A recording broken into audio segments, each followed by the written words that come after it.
Pemirsa, Dewan Pengurus Wilayah DPW Partai Keadilan Sejahtera atau PKS resmi daftarkan bakal calon legislatif atau bacalek di kantor KPU Sulsel. Partai PKS Sulsel menjadi yang pertama mendaftar di KPU Sulsel. Dewan Pengurus Wilayah DPW Partai Keadilan Sejahtera PKS resmi mendaftarkan bakal calon legislatif bacalek di kantor KPU Sulsel. Partai PKS Sulsel menjadi yang pertama mendaftar di KPU Sulsel dengan 85 bacalek yang telah didaftarkan serentak se-Indonesia. Terlihat rombongan bacalek PKS mendatangi kantor KPU Sulsel di Jalan Andi Pangeran Peterani dengan menggunakan atribut pakaian adat Sulsel, termasuk Ketua DPW PKS Sulsel Amri Arsyad. Rombongan PKS diterima Ketua KPU Sulsel Faisal Amir sekitar pukul 8 pagi. Prosesi pendaftaran baru dimulai sekitar pukul 10 pagi.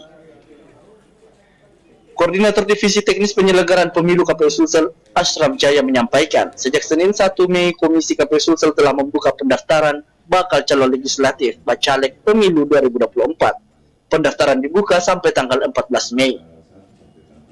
Namun baru satu partai politik dari fraksi PKS yang telah mendatangi kantor KPU Sulsel mendaftar sebagai calon legislatif. Asram Jaya mengingatkan agar setiap partai politik melengkapi berkas persyaratan bakal calon legislatif yang akan didaftarkan. Terbilang masing-masing peserta pemilu wajib mengunggah dokumen persyaratan melalui aplikasi Silon yang dimiliki KPU.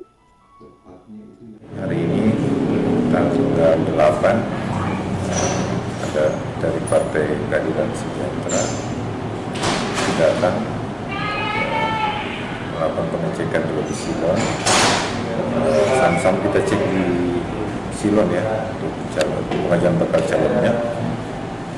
Sembari menunggu proses yang persetujuan dari DPP. Kami standby dalam.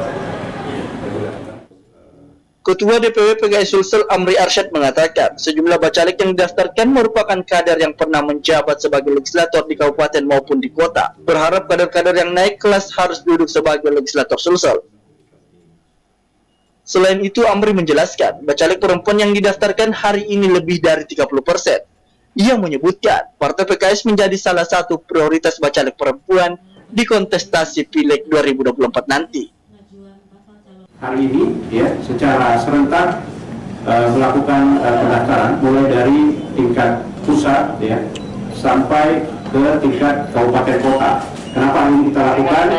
Terutama adalah karena kita ingin menunjukkan kepada seluruh masyarakat Indonesia bahwa PKS memiliki antusias yang tinggi dalam mendukung pesta demokrasi yang akan kita laksanakan di tahun 2024. Dan juga kita ingin menunjukkan dan sekaligus mengajak kepada seluruh masyarakat untuk ikut mensukseskan pelaksanaan pemilu legislatif di tahun 2024 dan juga mungkin sekaligus dengan Pilpres 2024. Namun usai melakukan pendaftaran, berkas yang disetor oleh Partai PKS di KPU mengalami kendala terkait aplikasi Silon tidak sinkron, sehingga harus memperbaiki kembali berkas yang telah disetor.